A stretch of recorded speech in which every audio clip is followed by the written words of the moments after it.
అద్భుత సువార్త, అద్భుత సువార్త, అద్భుత సువార్త, అద్భుత సువార్త,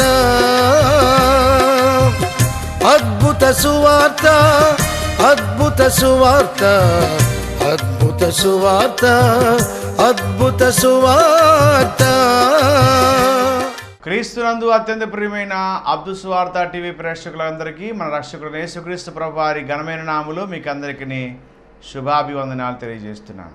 ప్రియ స్నేహితులారా, దేవుని యొక్క మహా గొప్ప చెప్పున మరొకసారి ఇక టీవీ కార్యక్రమం ద్వారా మిమ్మల్ని కలుసుకోవడానికి కృప చూపిన ప్రభువుకి ఎంతగానో స్తుతులు స్తోత్రాలు చెల్లిస్తూ కార్యక్రమాన్ని వీక్షిస్తున్న మీకు అందరికీ ప్రేమపూర్వక ఆహ్వానాన్ని తెలియజేస్తున్నాను.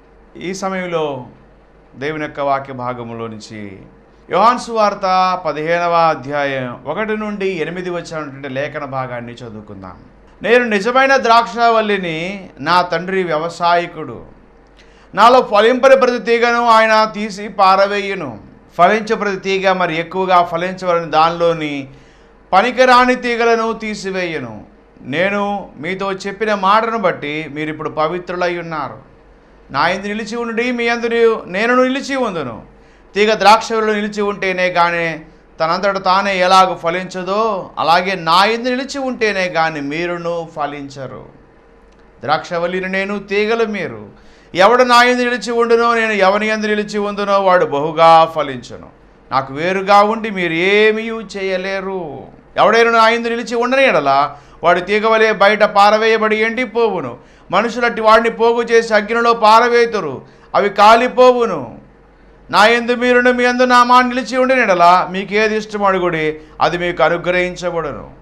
మీరు బహుగా ఫలించుట వలన నా తండ్రి మహిమపరచబడును. ఇందువలన మీరు నా శిష్యులగుదురు. క్రీస్తునందు ప్రియ స్నేహితులారా, చదవనటువంటి లేఖన భాగంలో నుంచి ప్రభు మనకు అందిస్తున్నటువంటి అమూల్యమైనటువంటి సందేశం ఫలించుట అనే అంశం మీద కొద్ది నిమిషాలు దేవుని యొక్క వాక్యాన్ని ధ్యానం చేద్దాం. సహజంగా ఫలించాలి అంటే జరగవలసినటువంటి కార్యాలు 4 ఉంటాయి. మొట్టమొదటిదిగా గమనిస్తే ఫలించాలి అని కోరుకునే ప్రతి ఒక్కరు కూడా నాటబడాలి లేదా విత్తబడాలి. రెండవది అంటుకట్టబడాలి. మూడవది సంరక్షణలో ఉండాలి. నాలుగవది ఎదగాలి. మరొకసారి గమనిద్దాం. ఫలించాలి అనుకున్న ప్రతి ఒక్కరు కూడా ఫస్ట్ జరిగించవలసిన కార్యాలు ఏమి అనంటే, చేయవలసిన పనులు ఏమి అనంటే వారు నాటబడాలి. రెండవది వారు అంటుకట్టబడాలి. మూడవది సంరక్షణలో ఉండాలి. నాలుగవది ఎదగాలి. ఇది ఏ మొక్కకైనా ఏ చెట్టుకైనా ఉండేటువంటి విధానం. అలాగే ఆత్మీయ జీవితంలో కూడా 4 రకాలైనటువంటి అనుభవాలు మనం చూస్తాం. ఎహెజ్కేలు గ్రంథంలో కూడా ఆ మాటలు వివరంగా రాయబడ్డాయి. మొట్టమొదటిది భక్తుడు అంటాడు, నేను ఆ నదిలోకి వెళుతూ ఉన్నాను. మొదటగా చూస్తే అవి నాకు చీలమండల లోతుకొచ్చాయి అంటాడు. తర్వాత ఇంకొంచెం నేను లోపలికి వెళ్తేనే అవి మోకాళ్ళ లోతుకు వచ్చావి అంటాడు. మరి ఇంకొంచెం లోతులోకి వెళితే అవి నాకు మొలలోతు వచ్చావి అంటాడు. ఇంకా నేను వెళుతుంటే ఈదలేనంత ప్రవాహములో నేను అలా కొట్టుకొని పోతూ ఉన్నాను. ఆ చీలమండల అనుభవం అనగా అది మారు మనసు అనుభవం. మోకాళ్ళ లోతు అనగా అది ప్రార్థనా జీవితం. మూడవది మొలలోతు అనగా సేవా జీవితం. నాలుగవది ఈదలేనంత లోతు అనగా పరిశుద్ధాత్మని యొక్క అభిషేకముతో కృపావరములను ఆత్మ ఫలమును కలిగి ఆ ప్రభువులో అడుగులు ముందుకు వేసుకుంటూ వెళ్ళడం. ఇక్కడ కూడా మనం గమనించినట్లయితే నాటబడాలి. ఇది చాలా ప్రాముఖ్యమైనటువంటి అంశం. విత్తువానుపమానంలో కూడా ప్రభువారు చాలా వివరంగా తెలియజేసినటువంటి మాట ఏమంటే, విత్తబడటం ఆ విత్తనం వాక్యమై ఉండాలి. ఇంతకీ ఆ యొక్క పొలము నా ఆత్మీయ జీవితమై ఉండాలి, లేదా హృదయము. ఆ హృదయంలో విత్తబడేటువంటి వాక్యం 4 రకాలుగా ఫలిస్తుంది అని చూస్తాం. 4 సంఖ్యకి బైబిల్లో చాలా వివరణలు ఉన్నాయి. ఇక్కడ కూడా మనం చూస్తూ ఉన్నాం. విత్తబడాలి, వాక్యాన్ని విత్తుకోవాలి. నిర్మలమైన పాలనే వాక్యాన్ని మనం అపేక్షించాలి. దుర్బోధలు అనేక రకాలైన విషయాలు ఉన్నాయి కనుక మనం వాటి మీద జాగ్రత్త వహించాలి అని భక్తుడు గుర్తు చేస్తాడు. కొన్ని విత్తనాలు త్రోవపక్క పడినాయి, సరిగ్గా కాన్సన్ట్రేట్ చేయలేదు, ఆకాశ పక్షులు వాటిని వెతుకొని వెళ్ళిపోయినాయి. కొన్ని విత్తనాలు రాతి నేలన పడినాయి. డిఫరెంట్ టైప్ ఆఫ్ పీపుల్, 4 రకాల ప్రజలను గుర్తు చేస్తున్నాడు అక్కడ. వాక్యం వింటారు, దాన్ని వదిలేస్తారు, మర్చిపోతారు. రాతి నెలలో పడినటువంటి విత్తనాలు సరైన వేరు సరిగా లేదు కాబట్టి అవి త్వరగా ఎండిపోతాయి, చనిపోతాయి. కొద్దిగా ప్రభువునందు విశ్వాసం ఉంచి కొంచెం కష్టం ఇబ్బంది రాగానే జారిపోయేటువంటి వారు అనేక మంది. 3వది ముళ్ళ పొదలలో పడిన విత్తనాలు. ఆ విత్తనము ఎదుగుతూ ఉంటుంటుంది. ఆ ముళ్ళు ఐక విచారాలు, సుఖదుఖాలు, ఈ పద్ధతులు అన్నీ కూడా లోకభోగ ఆశలు ఇవన్నీ కూడా ఏంటంటే సప్రెస్ చేస్తూ ఉంటాయి కాబట్టి డిప్రెషన్లోకి వెళ్ళిపోయి ఆ యొక్క మొక్క చనిపోతుంది. 4వ వ్యక్తులు సారవంతమైన నేలలో పడినటువంటి విత్తనాలు. అవి 30దంతలుగా, 60దంతలుగా, 100దంతలుగా ఫలిస్తాయి. అంటే వాక్యాన్ని విని అంగీకరించి దాని ప్రకారంగా నడుచుకుని వృద్ధి చెందినటువంటి వారు, ఫలించినటువంటి వారు. ఇక్కడ మనం గమనించినట్లయితే కొన్ని ఉదాహరణలు మనం దేవుని యొక్క వాక్య భాగంలో నుంచి గమనిస్తే ప్రభు చక్కగా చెప్తున్నటువంటి మాట, నేను నిజమైన ద్రాక్షావల్లిని, తీగలు మీరేమై ఉండాలి? నా యందు నిలిచి ఉండాలి, అంటుకట్టబడినటువంటి అనుభవం అయి ఉండాలి, నా సంరక్షణలో మీరు ఉండాలి. ద్రాక్ష చెట్టును చెరిపేటువంటి గుంట నక్కలు చాలా ఉన్నాయి, వాటి పట్టుకోండి అంటాడు ఆ దుర్బోధకుల్ని. ఆ ద్రాక్ష తోట దేవుని యొక్క సంఘం. ఆ సంఘాన్ని చెరిపేటువంటి శక్తులు, వ్యక్తులు అనేక మంది ఉన్నారు. ఇతరులను కాపాడే పరిస్థితి ప్రక్కన పెడితే ముందు మనల్ని మనం కాపాడుకునేటువంటి పరిస్థితి ఉందా లేదా అనేటువంటి అయోమయంలో ఉంటున్నాం. కారణం, వాడు గర్జించు సింహం వలె ఎవరిని మృంగుదామా అని వెతుకుతూ తిరుగుతూ మింగేస్తున్నాడు. ఆత్మీయ జీవితాన్ని పతనం చేస్తున్నాడు. కాబట్టి మనం ఫలింపలేకపోతున్నాము అని అంటే సరిగా నాటబడలేదేమో, అంటుకట్టబడలేదేమో, సంరక్షణలో లేమేమో, సరిగా ఎదగలేకపోతున్నామేమో. అంటే దానికి అందించబడవలసినటువంటి ఆ కావలసినటువంటి ప్రొవిజన్స్ సరిగా అందడం లేదేమో. క్రీస్తునందు ప్రియ స్నేహితులారా, మన పిల్లలు ఎదగలేనప్పుడు, వారిలో ఎదుగుదల కనబడనప్పుడు ఎంతగానో కుంగిపోతాం. నెలంతా పనిచేసి జీతం రాకపోతే ఎంతగానో బాధపడతాం. ఆశించింది దొరకకపోతే ఎంతగానో కృంగిపోతాం. అలాగే దేవాదేవుడు నువ్వు ఫలించకపోతే ఆయన బాధపడతాడు. మీరు ఫలించడం వలన నా తండ్రి మహింపరచబడతాడు. నాకు చాలా సంతోషం. నా యందు మీరును మీ యందు నా మాట నిలిచి ఉన్న ఎడలా, ఆ స్టాండర్డ్స్ మెయింటైన్ చేయాలి. నిలిచి ఉన్న ఎడలా మీకు ఏది ఇష్టమో అడగండి, అది మీకు అనుగ్రహించబడుతుంది. నాకు వేరుగా మీరు ఏమీ చేయలేరు. ఎంపర్లాడుతున్నాం, ప్రయాసపడుతున్నాం, ఆపసోపాలు పడుతున్నాం. అది వృధా ప్రయాసం మనకి తెలుసు. ఏదో ఒక రాయొద్దాం, అయితే అయింది లేకపోతే లేదు అనేటువంటి భావన చాలా మందిలో ఉంటుంది. అది మంచి పద్ధతి కాదు. సరిగా నువ్వు నాటబడ్డావా, బేసిక్స్ కరెక్ట్గా ఉన్నాయా అనేది గమనించుకోవాలి. అంటుకట్టబడి ఉన్నానా, దాని సపోర్ట్ ప్రభువే నా సహాయం అంటాడు భక్తుడు ఎక్కడికి వెళ్ళినా కానీ. నా కొండ, నా కోట, ఎవని మనసుని మీద ఆనుకుని వాని పూర్ణ శాంతి. ఆనుకోవటం అంటే అంటుకట్టబడినటువంటి అనుభవం. ఎలీషా అంటాడు, మన చుట్టూ ఉన్న వాళ్ళు చాలా గొప్పవాళ్ళు కాబట్టి, ఎందుకంటే సంరక్షణలో ఉన్నాం, ఎదుగుతూ ఉండే అనుభవం. కొన్ని ఉదాహరణలు ఈ సమయంలో దేవుని యొక్క వాక్య భావన గమనించినట్లయితే, మొదటి సమూయేలు గ్రంథం 1, 2, 3 అధ్యాయాలలో సమూయేలు యొక్క పుట్టుక, ఆయన యొక్క బాల్యం మనం గమనించగలుగుతాం. హన్నా ప్రార్థించింది, షిలోహు మందిరములో దేవుని సన్నిధానం మొక్కుబడి చేసుకుంది, కానుకగా చక్కని కుమారుని పొందుకున్నది. పాలు విడిచిన తర్వాత ఆ కుమారుని తీసుకొని దేవుని మందిరములో ఏలి అనేటువంటి దైవజనుడికి అప్పగించింది. అక్కడే ఆ చిన్న బిడ్డ మ్రొక్కాడు అని చూస్తాం. అతను మందిరంలోనికి వచ్చాడు, దేవునికి మ్రొక్కాడు. గమనిస్తే ఆ దైవజనుని యొక్క సంరక్షణలో పెంచబడ్డాడు. దేవుని స్వరాన్ని విన్నాడు. అదే షిలోహు మందిరానికి యాజకుడుగా, ఆ ఇజ్రాయెల్ మధ్య దీర్ఘదర్శిగా, ఇజ్రాయెల్కి చివరి న్యాయాధిపతిగా, ఒక ప్రవక్తగా 4 విషయాల్లో వర్ధిల్లాడు. కారణం, అతను విత్తబడ్డాడు మందిరంలో, అంటుకట్టబడ్డాడు మందిరంలో. సంరక్షణ, దేవుని యొక్క సేవకుడి యొక్క సంరక్షణలో ఎదిగాడు. ఈనాడు కొంచెం పాటలు రాగానే, కొంచెం 4 వాక్యం చెప్పడం కుదరగానే, 2 వాయిద్యాలు వాయించగానే సంఘం నుంచి వేరే ఇంకొక సంఘం పెట్టాలా, లేకపోతే పాస్టర్ గారికి వ్యతిరేకంగా మాట్లాడాలా అనేటువంటి భిన్న భిన్న స్వరాలు వినపడుతున్నాయి. అది ఎంత మాత్రం శుభపరిణామం కాదు. సంఘాలను చీల్చేటువంటి వాళ్ళు ఉన్నారు, ఎదురాడే స్వభావం కలిగినటువంటి వారు ఉన్నారు. గొప్ప భక్తుడైన పౌలు అంటాడు, నేను నాటితిని, అప్పుల్లో నీళ్లు పోసాడు, వృద్ధి చేసేది దేవుడే. అంటే మేము జస్ట్ కామన్ అంతే, మేము చాలా ఆర్డినరీ, ఆయన ఒక్కడే ఎక్స్ట్రాడనరీ అని మనం చెప్పాలి. అందరి దగ్గర చాలా అణుకువ మెలకువ కలిగినటువంటి వాడుగా ఉన్నందువలన దాను మొదలుకొని బెయేర్షెబా వరకు ఇజ్రాయెల్ అందరూ రూఢిపరుచుకున్నారు. షిలోహు మందిరానికి యాజకుడుగా సమూయేలుని డిక్లేర్ చేశారు. అలా వర్ధిల్లాడు. మరొక ఉదాహరణ దేవుని యొక్క వాక్య నుంచి గమనిస్తే ఆదికాండం 37, 39, 40, 41 అధ్యాయాలలో యోసేపు యొక్క జీవనం గురించినటువంటి విధానం మనం చూస్తాం. యోసేపు యాకోబుకి చాలా ఇష్టమైన కుమారుడు. కారణం, చివరిలో పుట్టినాడు అని. ప్రియమైన భార్య రాహేలు యొక్క బిడ్డ అని కూడా.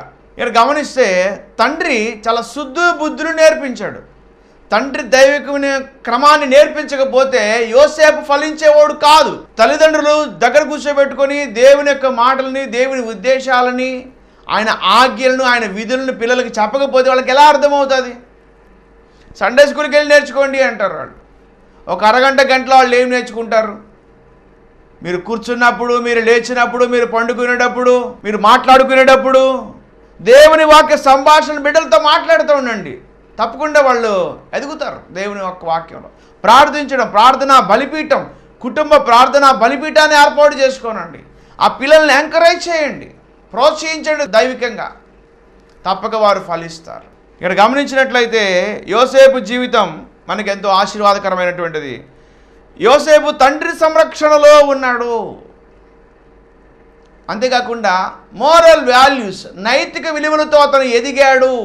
అందరినీ సంరక్షించే స్థాయిలోకి ఎదిగాడు, ఫలించాడు. ఫలించాడు, కొమ్మయ్యాడు, వ్యాపించాడు అని ఆదికాండం 49వ అధ్యాయం 22వ వచనంలో చాలా వివరంగా యాకోబే ఆశీర్వదిస్తూ మాట చెప్తాడు. యోసేపు ఫలించాడు కొమ్మ, అతడు గోడల మీదుగా ఎక్కి ఫలించే వ్యాపించేటువంటి వాడు అంటాడు. కారణం, వాల్యూస్, విలువలతో కూడినటువంటి జీవితం. అన్నలు తన పట్ల దుష్కార్యము చేసినా అలా చేయలేతాను, వ్యతిరేకించిన వారు ఇతను మాత్రం వారిని అనుకూలుగానే చూశాడు. వృద్ధాప్య తండ్రికి సంరక్షకుడుగా ఉన్నాడు. తండ్రి సంరక్షణలో ఎదిగినటువంటి యోసేపు అవసాన కాలంలో యాకోబుకి సంరక్షకుడుగా ఉన్నాడు, అన్నలకి సంరక్షకుడుగా ఉన్నాడు. అంతేకాదు ప్రపంచానికి ధాన్యం అందించే స్థాయిలో ఎదిగాడు. ఈ ఎంత గొప్ప ఆశీర్వాదం. పిల్లలకి సరైన విధానాలు సరిగా నేర్పించకుండా వాళ్ళు అటు తిరుగుతున్నారు, దుర్వ్యసనాలకు అలవాటు పడ్డారు, చెడు స్నేహాలకు వెళ్ళారు, వాళ్ళు సరిగా ఎదగట్లేకపోతున్నారు, దేని మీద వాళ్ళు కాన్సన్ట్రేట్ చేయలేకపోతున్నారు, సబ్జెక్టులు ఉండిపోయినాయి, బ్యాక్లాగ్స్ చాలా ఉన్నాయి. వాళ్ళు ఎదురుగా ఎటు కూడా చేయనటువంటి వారుగా ఉన్నారు. మా ఎదురు చూస్తుంటే వాళ్ళు మాకు చాలా బాధేస్తుంది అని అంటే వాళ్ళకి నువ్వు సరైన వాల్యూస్ నేర్పించలేదు. మొక్కై వంగనిది మానే వంగునా అని చందముగా వారు ఎదగలేకపోవడానికి గల కారణం ఏంటంటే మనం ఫస్ట్ వేయవలసిన సమయంలోనే ఆ సీడ్ వేసి ఉన్నట్టయితే. అందుకని అంటాడు భక్తుడు, బాలు నిడబడిసిన త్రోవను వానికి నేర్పము. ఏ త్రోవా? నీతి న్యాయములనే త్రోవలో నా యొక్క బిడ్డలను నడిపిస్తాడని అబ్రహాము గురించి ముందే సాక్ష్యం ఇస్తాడు ఆదికాండం 18వ అధ్యాయం. అప్పటికి పిల్లలే లేరు అబ్రహాముకి, కానీ దేవుడు అంటాడు మంచి సాక్ష్యం, గుడ్ టెస్టిమనీ ఏమంటే అబ్రహాం గురించి నీతి న్యాయములను గురించి నడిచేటువంటి ఆ మార్గంలో నడిపిస్తాడని నాకు చాలా కాన్ఫిడెన్స్ ఉన్నది. ఎందుకంటే నీతి న్యాయమే ఆయన యొక్క సింహాసనంకి ఆధారం కదా. నీతి గల న్యాయాధిపతి అయిన ప్రభువు అంటాం కదా. ఆ విధంగా యోసేపు ఫలించడానికి అవకాశం కలిగింది. మరొక విధానం మనం గమనిస్తే, మరొక ఉదాహరణ ఆదికాండం 21 నుండి 26 అధ్యాయాల్లో ఇస్సాకు వర్ధిల్లినటువంటి ఫలించినటువంటి ఆ యొక్క సందర్భాలు మనం చూస్తాం. ఆదికాండం 21 నుంచి 26 అధ్యాయాల్లో అది కూడా తండ్రి సంరక్షణలో ఎదిగాడు. చిన్నప్పుడే ఆ విశ్వాస బీజం అతనిలో ఉండింది. లోబడే స్వభావం, వినయం, విధేయతలు. ఒక 2:52 ఉంటుంది. యేసు జ్ఞానమందున వయసునందు దేవుని దయందు మనుషుదైన వర్ధిల్లాడు. ఎలా వర్ధిల్లాడు? జ్ఞానమందు వయసునందు దేవుని దయ మనుషుల దయలో కూడా ఎదగాలి. ఆదికాండం 22వ అధ్యాయంలో ఆ మోరియా పర్వతం మీదకి ఇస్సాకును తీసుకుని బలి ఇవ్వడానికి వెళ్తున్న సమయంలో అబ్రాహాము తన కుమారుడు ఇంకా చూసుకుంటూ ఎక్కుతూ వెళ్తూ ఉండగా ఇస్సాకు అడుగుతున్నటువంటి మాట, నా తండ్రి. అబ్రాహాం అంటున్నమాట, ఏమి నా కుమారుడా, దహన బలికి వెళ్తున్నామని చెప్పావు, నా దగ్గర కట్టెలున్నాయి, నా తలపైన నీ చేతిలో నిప్పు కత్తి ఉన్నది, మరి దహన బలికి పశువేది? శ్వాసంతో చెప్తున్నటువంటి మాట అబ్రాహాం. దేవుడే చూసుకుంటాడు నా కుమారుడా. ఎంత గొప్ప విశ్వాసం. చేతులు కాళ్ళు బంధించి కళ్ళు మూసేసి ఆ బలిపీఠం మీద ఇస్సాకు పడుకోబెడుతున్నప్పుడు ఇస్సాకు తండ్రి ఇంకా చూసి ఉంటాడు, ఆ బలి పశువు నేనేనా? అద్భుతమైనటువంటి సందర్భం అది. 3 ఏళ్ల పిల్లలు మాటింటలేదు, 10 ఏళ్ల పిల్లలు దారి తప్పి వెళ్ళిపోతున్నారు, 15 సంవత్సరాల పిల్లలు మత్తు పానీయాలకు అలవాటు పడిపోతున్నారు, నిండు 18 ఏళ్ళు కూడా లేవు, కోర్టులు కేసులు చుట్టూ తిరుగుతున్నారు. వాళ్ళని చెరిచి వీళ్ళ వైపు తిరిగి అటు పరిగెత్తి ఇటు పరిగెత్తి అజ్ఞానంగా జీవితాన్ని నాశనం చేసుకుంటున్నారు. ఎంత శోకం తల్లిదండ్రులకి ఆలోచించండి. తండ్రి సంరక్షణలో ఎదిగాడు. ప్రతి సందర్భంలో ఈ మాట ఎందుకు చెప్తున్నానంటే, ఆ సంరక్షణ ఆత్మీయంగా దేవుని మందిరం, సేవకుని యొక్క సంరక్షణలో సంఘం ఎదగాలి, విశ్వాసులు ఎదగాలి. ఆ సంరక్షించేటువంటి సంరక్షకుడుగా పూటకోళ్ళవానిగా ఉన్నటువంటి వాడు వాళ్ళని పోషించాలి, భద్రపరచాలి, ధైర్యం చెప్పాలి, ఆదరించాలి, హక్కును చేర్చుకోవాలి, చాలా సపోర్ట్గా ఉండాలి. క్రీస్తునందు ప్రియ స్నేహితులారా, ఆ దిశగా మనం అడుగుల ముందుకు వేయాలి. ప్రభు సహాయాన్ని మనం కోరుకోవాలి. ప్రభు కృప చాలా గొప్పది. గమనించినట్లయితే ఇస్సాకు తండ్రి సంరక్షణలో ఎదిగాడు, ఒక మంచి విశ్వాస యోధుడుగా ఉన్నాడు. అంతేకాకుండా ఇస్సాకు మంచి ప్రార్థనాపరుడు, ధ్యానపరుడు.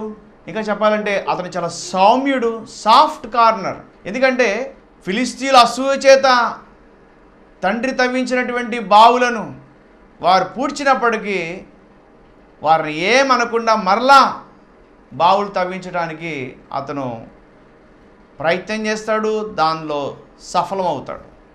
ఇంకా చెప్పాలంటే అతడు ఆ దేశములో కరువు కాలములో విత్తనము వేసి 100 రెట్లు ఫలితం పొందాడు అని చూస్తాం. అంత గొప్ప ఆశీర్వాదకరమైనటువంటి రీతిలో అతను ఎదగటానికి గల కారణము అతడు ఆత్మీయంగా ఫలించాడు మొదటగా. మరొక సందర్భంలో గమనిస్తే ఎస్తేరు గ్రంథం 2వ అధ్యాయంలో ఎస్తేరు ఎదుగుదల మనం చూస్తాం. ఎస్తేరు మంచి భక్తిపరురాలు. ఆమె తన యొక్క పినతండ్రి అయినటువంటి మొర్దెకై యొక్క సంరక్షణలో ఎదిగింది. అంతేకాకుండా తను మంచి ప్రార్థనాపరురాలు. ఈ యొక్క మొర్దెకై ఎస్తేరులు ఎంతో ఖ్యాతిని గడించినటువంటి వారుగా ఎస్తేరు గ్రంథంలో మనం చూడగలుగుతున్నాం. వారు భక్తి జీవితంలో వారు ఎదిగారు, ప్రార్థనతో వారు జయం పొందారు. ప్రతి సందర్భంలో దైవికమైన విధానంలో దేవుని యొక్క ప్రభావాన్ని వారు కలిగి ఉన్నారు. ఆ ప్రభావాన్ని వ్యాప్తపరిచినట్టుగా మనం చూడగలుగుతున్నాం. మరొక ఉదాహరణ దానియేలు గ్రంథంలో దానియేలు అతని స్నేహితుడు షడ్రక్ మేషక్ అబేద్నెగోల దగ్గరికి వస్తాం. వారు రాజభోజనాన్ని, రాజు అందించేటువంటి ఆ యొక్క పానీయ భాగాలను వారు అంగీకరించలేదు. తాము వాటి వల్ల అపవిత్రమవుతాము అనేటువంటి భావనతో వారు వద్దు అని చెప్పి అధిపతితో చెప్పినట్టుగా మనం చూస్తాం. కాయగూరలు, ఆ పప్పు ధాన్యాలతోనే వారు ఆ పోటీలో నెగ్గినట్టుగా వారు మాత్రమే సెలెక్ట్ అయ్యారు, మిగిలిన వాళ్ళందరూ రిజెక్ట్ అయినట్టుగా మనం చూడగలుగుతాం. అంతేకాకుండా నలుగురు మంచి ప్రార్థనాపరులు, షడ్రమేషకు అబేద్నెగో, దానియేలు రాజు యొక్క కల కొరకు ప్రార్థించారు. ఆ యొక్క శకునగాండ్రు జ్యోతిష్కులు అందరినీ చంపేస్తారనేటువంటి సమయంలో వారందరూ దేవుని సన్నిధిలో ఎంతో మొర్రపెట్టారు.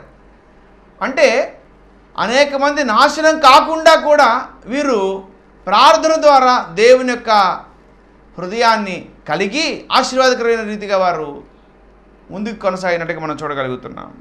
వారు మంచి భక్తిపరులు, ప్రార్థనాపరులు, దేవుని పక్షంగా నిలబడ్డారు. ఏ పరిస్థితి అయినా సరే షడ్రమేషకు అబేద్నెగోలు రాజు నిలబెట్టినటువంటి ప్రతిమకు నమస్కారం చేయమని, అగ్నిగుండానికి వెళ్ళడానికి సిద్ధమని, ఆ అగ్నిగుండంలో నుంచి వారు సజీవులుగానే బయటకు వచ్చినట్టుగా మనం చూడగలుగుతాం. దానియేలు దగ్గర కూడా అదే, రాజు ఒక్కరికే 30 రోజులు మొరపెట్టాలి, విన్నపాలు చెప్పాలి, దేవునికి మొరపెట్టకూడదు అన్నప్పుడు అతను మాత్రం యథాప్రకారంగా యెరూషలేము తట్టు ఆ యొక్క కిటికీలు తెరిచి 3 సార్లు ప్రార్థిస్తున్నట్టుగా, తర్వాత సింహాల గుహకి వెళ్ళడం, సింహాల గుహలో నుంచి అతను బయటికి రావడం, వారి కారణం ప్రార్థన. వారు ప్రార్థనతో ఫలించారు. ఉపవాసంతో ఎస్తేరు ఆశీర్వాదకరంగా ఫలించినట్టుగా చూస్తున్నాం. ధ్యానంలో, ప్రార్థనలో ఉండి ఎదిగినటువంటి ఆ యొక్క ఇస్సాకు కరువు కాలంలో అదే దేశం 100 రెట్ల ఫలితం పొందినట్టుగా చూడగలుగుతున్నాం. దేశం కాని దేశంలో ప్రధానముగా ఉండి ఎదిగిన సందర్భం యోసేపులో మనం చూడగలుగుతున్నాం. చిన్నవాడిగా ఆ మందిరంలోకి అడుగుపెట్టి గొప్పగా ఎదిగినటువంటి సమూయేలుని మనం చూడగలుగుతున్నాం. ఈరోజు మరి మన యొక్క ఎదుగుదల, మన ఫలింపు దేనిలో ఉంది? 4 రాళ్ళు వెనకేసుకోవటమా, ఏదో చిన్న ఉద్యోగం, లేదా కొంచెం వ్యాపారం, 5 అంకెల జీతం, ఒక కారు, ఒక బంగ్లా, పొలాలు, స్థలాలు? ఒకని కలిమి విస్తరించడం వాని జీవమునకు మూలము కాదు, ధనాపేక్ష సమస్తమైన కీడులకు మూలము. నీ ఆస్తి పెరిగిన చోటే నీకు నష్టం ఉంటుంది. రాబందులు లాంటి బంధువులు నీ చుట్టుముడతారు, నీకు అశాంతిని, అలజడిని తీసుకొని వస్తారు, అసమాధానం సృష్టిస్తారు. అన్నీ మనకు తెలుసు, కానీ ఎంపర్లాట ఇంకా ఇంకా ఇంకా ఇంకా దిల్ మాంగే మోర్ అన్నట్టు. అసలు మన స్థితి ఏంటి? ఇప్పుడు జరుగుతున్నది ఏంటి? ఎంతగా మనం దైవికంగా ఎదగవలసినటువంటి మనం బలహీనమైపోతున్నాం. భక్తులకి చాలా ఉండింది, కానీ ఇవన్నీ పక్కన పెట్టి దేవుడు దేనికి శిల్పి నిర్మాణకుడై ఉన్నాడో, పునాదుని నా పట్టణం కొరకు ఎదురు చూస్తున్నారు అని హెబ్రీ గ్రంథకర్త 11వ అధ్యాయంలో విశ్వాస వీరుల పట్టికలో అబ్రాహాము, ఇస్సాకు, యాకోబుల గురించి చెప్తారు. వాళ్ళు చాలా ఉన్నతమైనటువంటి వాళ్ళు అయినా కానీ సాలిడ్గా చిన్న గుడారాల్లో ఉంటూ పునాదిని పట్టణం కొరకు ఎదురు చూస్తున్నారు. వాళ్ళు పెద్ద పెద్ద గృహాలు కట్టుకోగలరు. దావీదు కూడా బేజారైపోతాడు. అసలు నా స్థితి ఎక్కడో గొర్రెలతోటి తీసుకొచ్చి సరంభి గృహాల్లో ఉంచాడు, దేవుని మందిరము ఆ యొక్క మందసమేమో డేరాలో ఉండింది అని తన ప్రాణం ఎంతగానో పరితాపం పట్టలేకపోయింది. అయ్యో ఎట్లా ఎట్లా దేవుడు సెలవేయకపోయినా దావీదు ఎంతగానో పోగు చేశాడు మందిరం కోసం. కుమారుడికి బాధ్యత అప్పగించాడు. అయ్యా నీకు అప్పగించాడు దేవుడు, దీన్ని జరిగించు. కీర్తన గ్రంథం 128వ అధ్యాయం 1-6 వచనాల్లో భర్త, భార్య, పిల్లలు ఏ విధంగా వృద్ధి చెందుతారో చెప్తాడు. యెహోవా యందు నమ్మకం ఉంచి ఆయన త్రోవలను నడుచు వారందరూ ధన్యులు. నిశ్చయముగా భర్త కష్టాడితం 100 రెట్లుగా ఆశీర్వదించబడుతుంది. నీవు ధన్యుడివి, నీకు మేలు కలుగుతుంది అని. నీలోగుడి నీ భార్య ఫలించు ద్రాక్షవల్లి వలె ఉంటుందని. వెర్రి ద్రాక్ష చెట్టు కాదు, ఫలించు ద్రాక్షవల్లి వలె ఉండాలి. పిల్లలు ఒలివ మొక్కల వలె దేవుని బల్ల చుట్టూ ఎదగాలి. ఆ ఎదుగుదల రావాలి అంటే ఆ బేసిక్స్ మనం నేర్పించాలి కదా. మా పిల్లలకి దానిలో ప్రైజులు వచ్చినాయి, దీనిలో ప్రైజులు వచ్చినాయి, దానిలో రికార్డు వచ్చింది, దీనిలో రికార్డు వచ్చింది. మంచిదే. రికార్డులు వచ్చినటువంటి వాళ్ళు మిడిసిపడి ఎక్కువైపోయి వ్యసనాలకి బానిసలైపోయి చెడు స్నేహాలు తిరిగి ఆ రికార్డులు వచ్చినవి ఏవైతే ఆ రివార్డులు వచ్చినాయో, అవార్డులు వచ్చినాయో వాటిని అమ్ముకుంటున్నారు. ఆ వస్తువులు తాకట్లు పెడుతున్నారు, ఏలం వేస్తున్నారు. ఎంత దుఃఖకరం ఆలోచించాడు. హోషేయ గ్రంథం 10:12లో ఈ విధంగా రాయబడి, నీతి ఫలించినట్లు మీరు విత్తనం వేయండి. అసలు నీతితో, నీతి న్యాయం మన బిడ్డలకి నేర్పించాలి, మనం కలిగి జీవించాలి. నువ్వు విత్తబడాలి, మొదటగా అంటుకట్టబడాలి, నువ్వు సంరక్షణలో ఉండాలి, ఎదగాలి. ఎదిగిన నీవు ఫలిస్తావు, పుష్పిస్తావు, ఫలిస్తావు. ఆ నిండు కొమ్మకున్న పూలను చూసినప్పుడు ఆ ఫలాలు చూసినప్పుడు, ఆ సువాసన వ్యాపిస్తున్నప్పుడు ఎంత గువాళించేటువంటి ఆ సువాసనకి ఎంత ముగ్ధులమైపోతాం కదా. మళ్ళీ చెట్టు దగ్గరికి వచ్చి కాసేపు నిలబడితే బాగుండు, ఈ కాయ కోసుకొని తింటే బాగుండు, ఆ పువ్వు కోసుకుంటే బాగుండు, ఎక్కడన్నా కొమ్మ దొరికిద్దామో, ఇది అమ్మ చిన్న పక్కన పిలక లాంటిది ఎవరిని ఇస్తారా, మేము నాటుకుంటాం, ఇది మాకు కావాలి. ఎందుకు? ఈ సువాసన కావాలి, ఈ రుచికరమైన ఫలం మాకు కావాలి అనుకుంటాం కదా. వాళ్ళు బాగున్నారు, ఆ పిల్లలు ఎదుగుతున్నారు, ఈ పిల్లలకు మంచి ఉన్నతమైన స్థితిలో ఉన్నారు అని అంటే వాళ్ళ బిడ్డలాగా ఉండాలి నా బిడ్డలు, అలా కంపేర్ చేసుకోవాల్సిన అవసరం లే. నీ బిడ్డలకు సరైన బేసిక్స్ కరెక్ట్గా నేర్పించగలిగితే తప్పకుండా ఆస్వాదించబడతారు. ముందు నువ్వు వాటిని కలిగి ఉన్నావా? దాని గురించి ఎక్కువ మనం ప్రయాసపడవలసిన వారమే ఉన్నాం. మత్తయి సువార్త 3వ అధ్యాయం 7వ వచనం, లూకా సువార్త 3వ అధ్యాయం 8వ వచనంలో మారు మనసు మీరు పొందారు కదా, ఆ మారు మనసుకు తగిన ఫలాలు మీరు ఫలించండి అంటాడు. పశ్చాత్తాపం, మారు మనస్సు, పాపక్షమాపణ నిమిత్తం బాప్తీసం. మరి 4 విషయాల్లో ఫలిస్తున్నామా? అపొస్తలుల బోధ, సహవాసము, రొట్టె విరవటము, ప్రార్థనలో ఎడతెగకుండా ఉన్నామా? అప్పట్లో వాళ్ళు ఉన్నారు. ఈరోజు మనం కూడా ఈ 4 ఆత్మీయ జీవిత విధానాల్లో మనం కూడా ఎదగాలి. మత్తయి సువార్త 7వ అధ్యాయం 17వ వచనంలో కూడా చెప్తాడు, పనికి మారిన చెట్టు మంచి చెట్టు. హోషేయ 14:5-7 వచనంలో చెప్తాడు, తామర పుష్పము, లెబానోను, ఒలీవ చెట్లు ఎలా ఫలిస్తాయో నువ్వు కూడా అలా ఫలించాలి అని. యెషయాగ్రంథం 35వ అధ్యాయం 1-2 వచనాల్లో ఉంటుంది, అరణ్యము ఎండిన భూమి పుష్పిస్తుంది, ఫలిస్తుంది, నువ్వు కూడా అలాగే ఫలించాలి అని కోరుకుంటున్నాడు ఆయన. ఫలించాలని కోరుకుంటున్నటువంటి మనం ఈ 4 అనుభవాల్లోకి రావాలి. 1, మనం విత్తబడాలి, వాక్యాన్ని లోపల విత్తుకోవాలి, అంటుకట్టబడాలి దేవుని మందిరములో. ఆ మందిరములో ఆ దేవుని యొక్క సేవకుల సంరక్షణలో నువ్వు ఉండాలి. 4వది, నువ్వు ఎదగాలి. నీకు అందించబడే ప్రతీది కూడా ఆ సంరక్షకుడిగా ఉన్న సేవకుడు నీకు అందిస్తాడు. నువ్వు లోబడాలి, తప్పక ఫలిస్తావు. ఆ ఫలభరితమైన జీవన నేపథ్యం ప్రభు మనకు అనుగ్రహించి, మీరు బహుగా ఫలించడం వలన నా తండ్రి మహిమపరచబడతాడు, అది కూడా నాకు ఇష్టం అంటున్న ప్రభువుకి మనం లోబడి ఈలో మేము ఫలించే అనుభవం మాకు దయచేయమని ఆ భక్తులు నడిచిన అడుగు జాడల్లో ప్రభు యొక్క కృప చొప్పున మనం అడుగులు ముందుకు వేద్దాం. ప్రభు మనకి వెళ్ళి మాటలు దీవించును గాక. ఆమేన్. ప్రార్థన. అత్యంత ప్రేమ కృపాకరం కలిగిన మా ప్రియ ప్రభువానికి స్తోత్రం. ఫలించుట నీ వాక్యం ద్వారా మమ్మల్ని నువ్వు నైనా బలపరిచినందుకు స్తోత్రం. ఈ కార్యక్రమాన్ని వీక్షిస్తున్న ಎಲ್ಲరినీ మీరు దీవించండి. అన్ని విషయాల నిబిడలు వృద్ధి చెందుటకు, ఫలించుటకు, సమృద్ధి ఫలాలు పొందుటకు సహాయం చేయండి. అనేకులకు ఆశీర్వాదకరంగా మీరు చేయమని కోరుతున్నాం. టీవీ కార్యక్రమం స్పాన్ చేసినటువంటి సోదరుడు జేబీ గారిని బట్టి, సోదరు సలోమిని బట్టి, నాకు ఇచ్చినటువంటి బిడ్డ ఆయన్ని బట్టి వందనాలు. వారిని కూడా మీరు దీవించి వారి యొక్క మా ప్రభు ఆలోచన ఆవతను సఫలపరచండి. మరెక్కువ వారు కూడా ఈ కృపలో ఫలించడానికి సహాయం చేయమని కోరుతూ ఈ కార్యక్రమాన్ని వీక్షిస్తున్న బిడ్డలు ఏ కష్టములు, బాధలు, శ్రమలు, సమస్యలు ఉన్నారు ఎల్లరికీ మీరు సహాయం అనుగ్రహించి సమృద్ధి సహాయం మెండుగా దయచేయమని యేసు పరిశుద్ధ నామమున వేడుకొని ప్రార్థిస్తున్నాము తండ్రి. ఆమేన్. తండ్రి అయిన దేవుని దీవెన, కుమారుడు యేసుక్రీస్తు వారి గొప్ప కృపా రక్షణ, పరిశుద్ధాత్మ నిన్న సహవాసము, సమాధానం కార్యక్రమాన్ని వీక్షిస్తున్న బిడ్డలకును, కార్యక్రమం స్పాన్ చేసిన బిడ్డలకు తోడయుండి సమస్త విషయంలో జయమని గురించి ఫలింపదయచేయును గాక. ఆమేన్. ఆమేన్.